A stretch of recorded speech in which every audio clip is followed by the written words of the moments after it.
I'd like to introduce Rachel Cherry from the Common Market. Rachel is an advocate for a more just and sustainable food system, working to build connection and resiliency across supply chains and communities. She leads partnerships and strategy work for the Common Market, a nonprofit local food aggregator and distributor that connects family farms to institutions and communities they serve.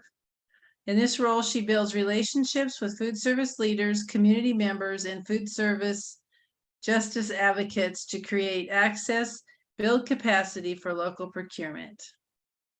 So I'd like to welcome Rachel. Great. Thank you so much, Jill.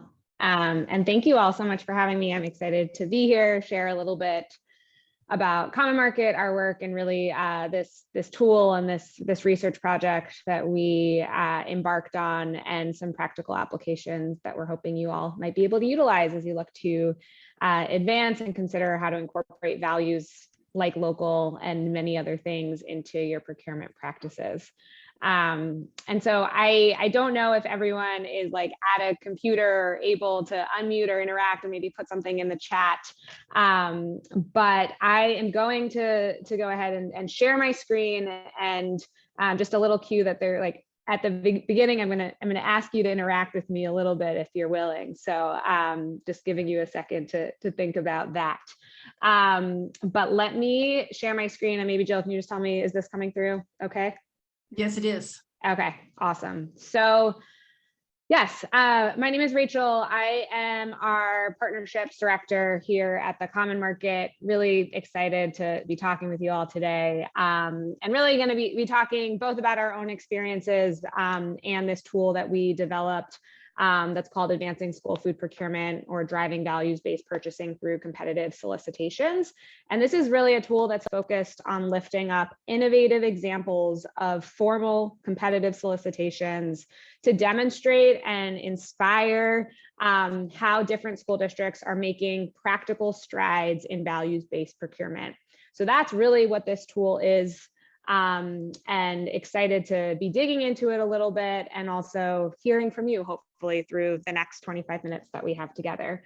But before we dive in, and I would love if folks could, you can feel free to come off mute or maybe put something in the chat here just to get the conversation starting, because we're talking about values, and we know that might mean different things to different people. And I would love to hear from anyone, or again, you're welcome to put in the chat, what does values-based purchasing mean to you and your district? Just to kick off the conversation.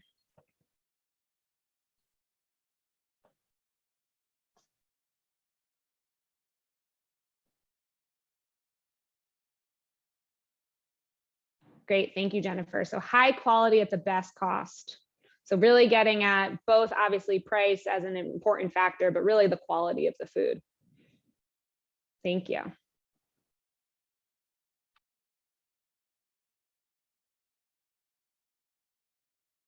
Any other thoughts? Brave souls will come off mute.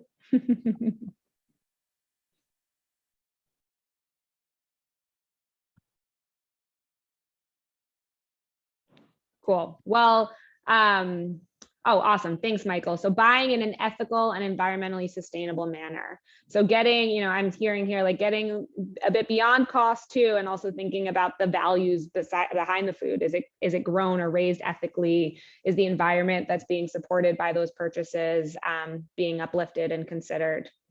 Awesome. Cool. Well, appreciate you all contributing. If you have other thoughts about what values-based purchasing means, you can feel free to put it in the chat and I'll take a look. And then, yeah, I see here too, GFPP goals, right? So there's a framework that some of us are even working off of, the Good Food Purchasing Program, that's looking at things like local food economies, environmental sustainability, animal welfare, nutrition, the people and the laborers behind the work that gets our food from farm to plate. So awesome. The context for values-based food purchasing. And so with that, like talking about why now, why does this matter? And I know that I'm speaking to food service directors that have so much on their plate, and sourcing is just one thing on the full spectrum of what you do each day, managing complex operations. And with that, you all know that you have a ton of purchasing power in the work that you do each day, and you can influence supply chains and people and environments by the way that you dictate that purchasing power. And on top of that, we know that the pandemic and the realities of the past few years have put strains on the supply chain. They've challenged your operations tremendously.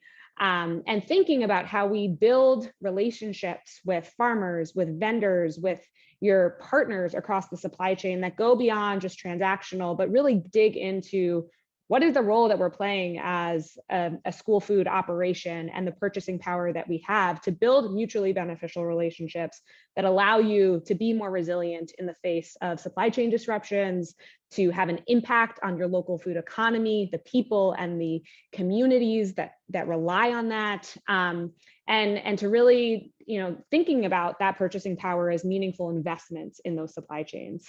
And then at the same time, we know that the policy landscape has shifted. There might be some of you that are in states that actually have policies at play that give you additional funding or incentives for buying across certain values.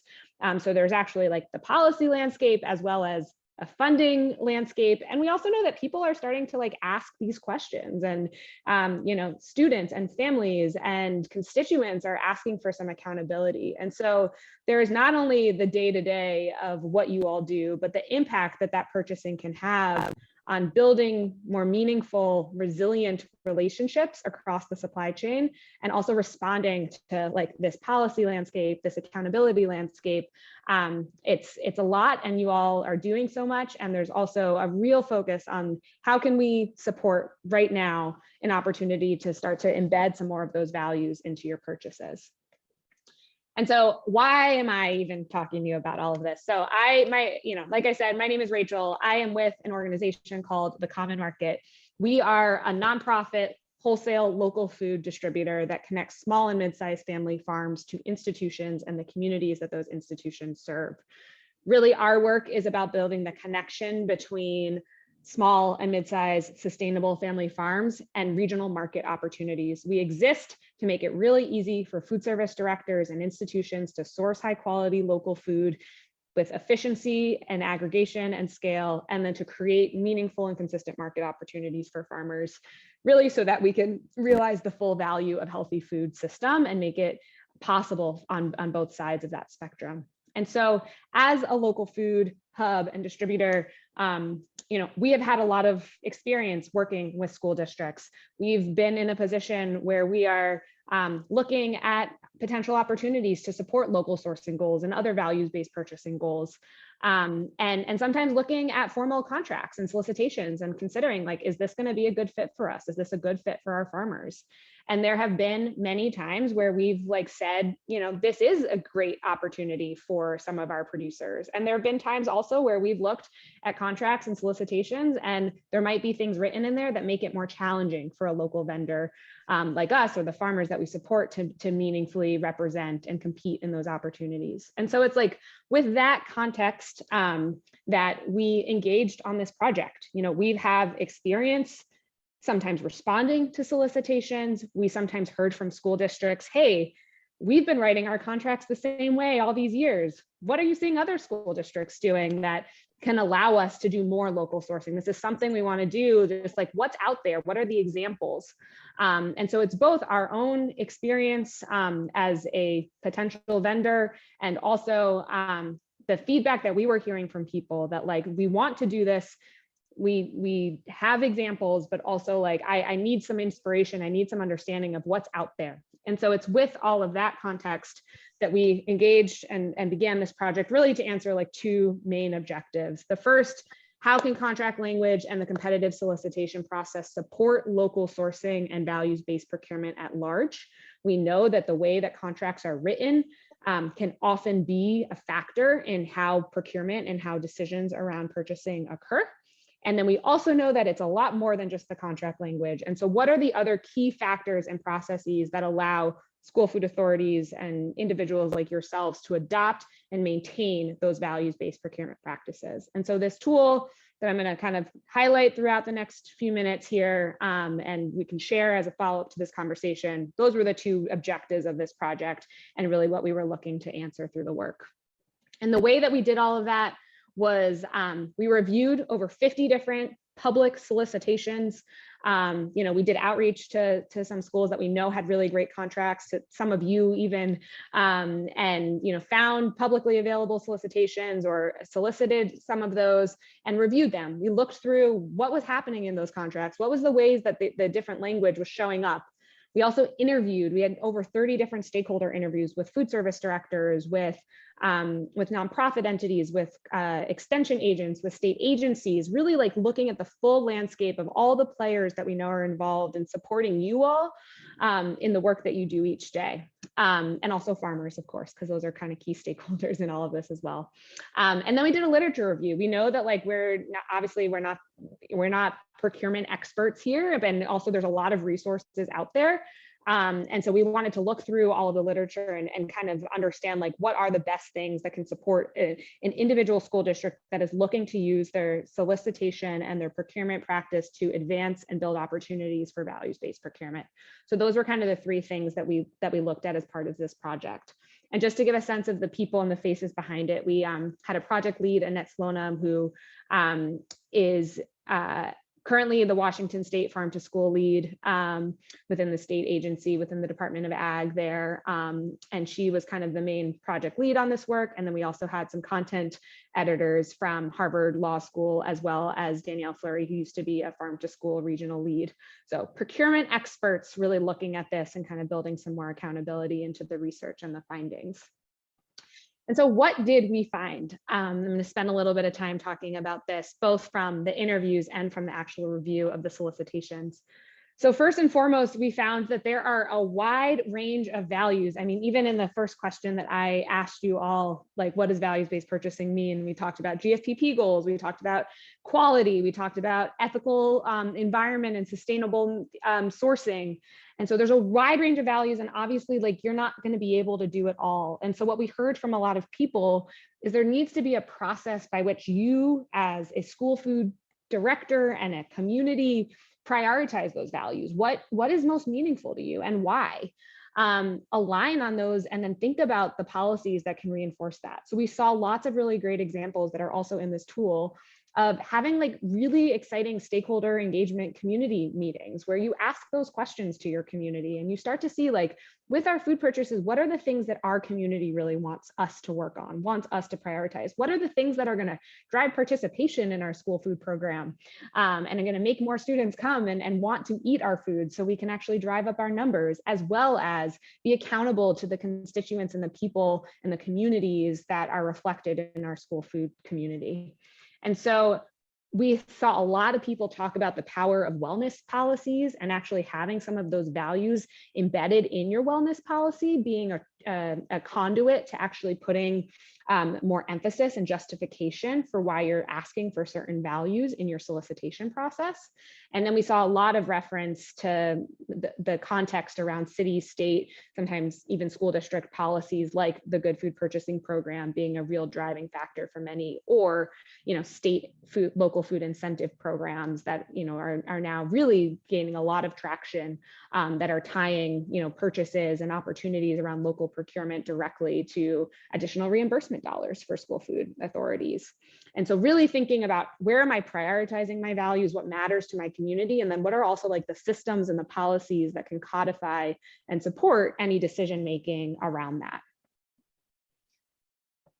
The next was that changes to procurement processes require a very real parallel change in organizational culture. Recognizing that oftentimes approaching procurement from a values-based lens and doing the work to look at your solicitations and think about, are they creating opportunity for more diverse and different types of vendors to be a part of the conversation, to be a part of those opportunities, requires sometimes more work. And oftentimes really, I think a recognition that this is not like the path of least resistance. This is going to take a different approach to purchasing. And so what that's going to mean in practice is having buy-in internally, having everyone across your team on board with the the shifts that you're potentially looking to make, and also making the case for that. And so we saw lots of great examples in our interviews about using tools like the Good Food Purchasing put out this impact hub calculator that actually can put some real numbers behind, like, if I get to 20% local and this is my food spend and this is my student population, like, here are the impacts of what that's going to do, and using that to make the case maybe to your school leadership, or your superintendent, or whoever that decision maker is, to make the case for maybe more staff, or a shift in staff, or shift in priorities that's going to allow you to move the needle on this work. And so really, like, acknowledging that, and again, acknowledging all the work that you all do each day to facilitate your incredibly important and challenging jobs, and also recognizing that to do this work requires building that buy-in and kind of facilitating that change. And we also heard a lot about the importance of engaging your community. And so that's getting stakeholder feedback and involvement. It's recognizing that there are many organizations out there that want to help in either connecting dots between different farmers or different distributors or vendors that could compete in these opportunities, as well as like extension offices and people that can help with maybe some supply chain development or thinking things through. We saw references to, like, this is an example from Broom to Yoga BOCES in New York, just saying that, like, they started telling their farm to school story and putting some media out there, and they got some local policymakers to, like, invest in a truck that would allow them to do some internal distribution. And so really thinking creatively about your community and your role, and also who can you bring into the conversation, and what can that do to both make sure that you all are leaning on the people that want to support you, and that your voice and the story of school food is being lifted up. And lastly, we heard a lot about, on this side, about like farmer engagement, having opportunities to listen to farmers, to have stakeholder conversations with farmer groups, to hear what they would need in order to be interested in opportunities, to be a part of your potential future solicitations. That the value of those sorts of conversations and thinking about what's allowed in that way based on your procurement rules is definitely something we heard from, and I think a real piece about community engagement that went a long way. And then lastly, and again, this is not surprising to many of you, is that, like, actually changing the contract language is just one piece of the puzzle. You know, you could put out the best contract with all this really great language, and if no one responds to it, then, you know, that was a lot of wasted time. Or if, you know, if the supply isn't there in the way that you expected, that, like, there's a lot of work that even happens, both building that case internally, understanding what's out there from a supply chain perspective, to get to the point where you've actually, like, created a contract that is going to allow for some of these opportunities and some of these shifts in purchases.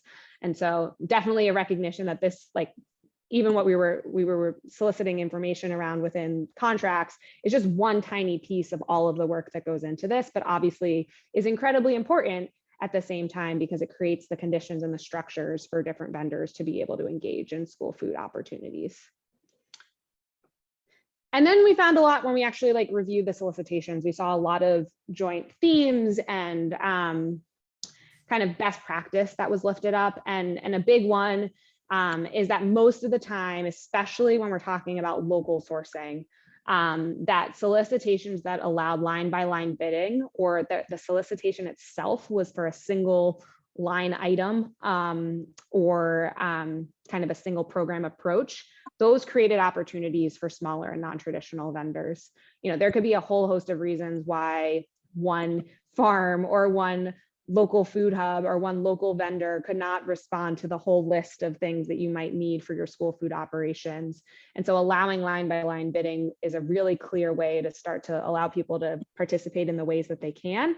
And also, like, of course, recognize that it often means more work on the part of the individuals who are managing those contracts to be maybe managing multiple contracts, but a clear trade-off in what we saw in a lot of the solicitations about, like, factors towards success.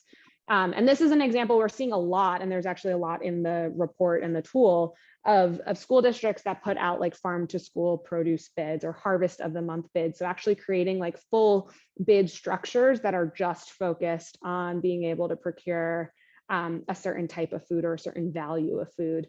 And that being like a really clear way that starts to create some smaller opportunities for different types of vendors to participate.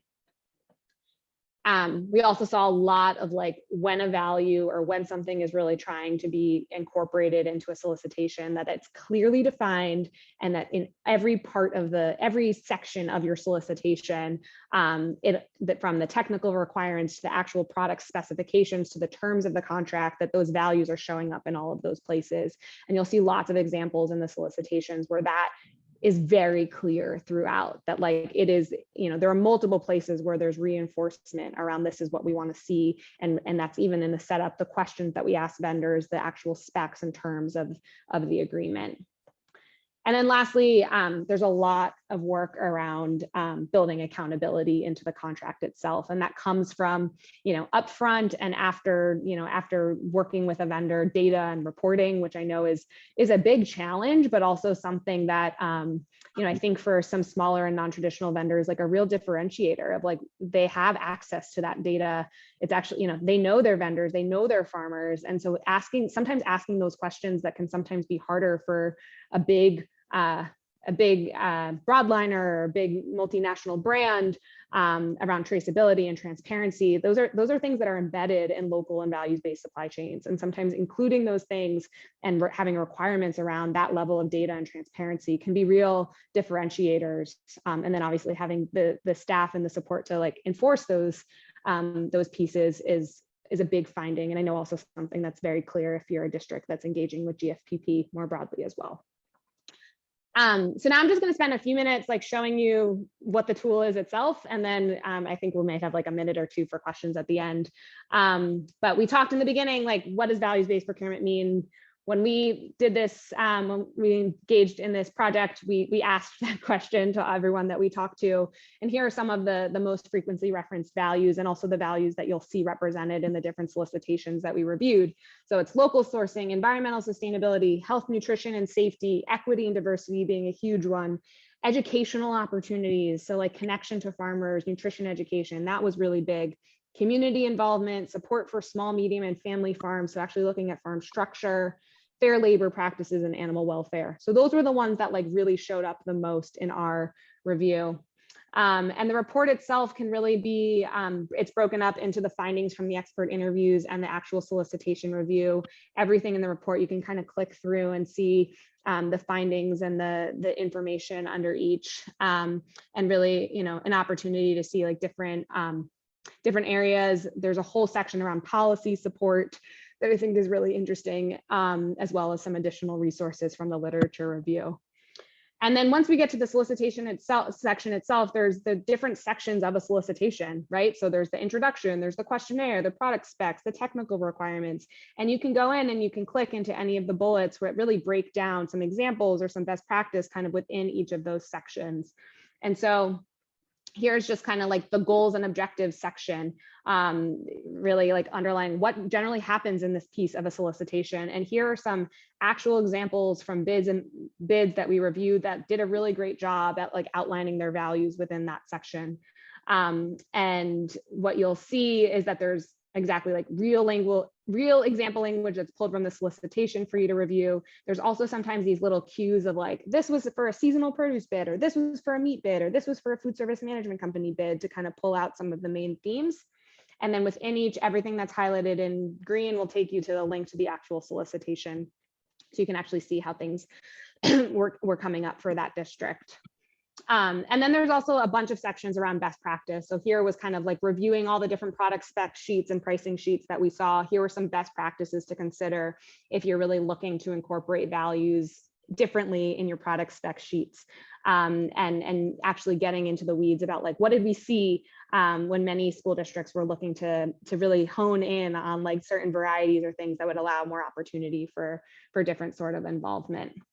And then at the very end, which I think is really helpful, is like all of the different solicitations that we reviewed, a reference for them. You can click right into them. They give the category of them, the year that the solicitation came out, the district that it came from, the size of the district. So you can start to get to see a sense of like, this was a solicitation that was for a similar size district or a similar region.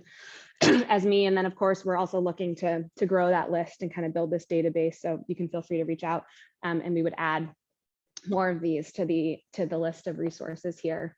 And it can be viewed, I can share as a follow-up with Jill, the link to this, and you can download the tool directly from our website or through the link. And again, meant to be a source of inspiration to see what's out there. And of course, you know, it's not meant to be a procurement guide in the sense that like you need to follow your city, state, most restrictive procurement rules and all of the things that you all know so well. But it's really meant to see like, here's what's out there. Here are examples that our actual, you know, school districts are using to move the needle on values-based procurement, and hopefully provide at least a starting point for conversation within your school food teams or and within your operations to see how you might be able to consider putting together solicitations that meet these values. So with that, I know I've only left about a minute or two, but just wanted to open it up if there are any questions.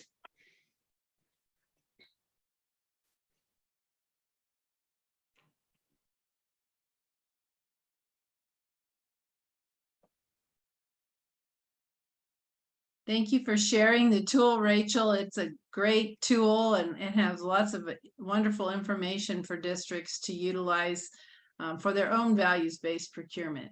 Does anybody have any questions they'd like to ask Rachel? Well, we have a few minutes left.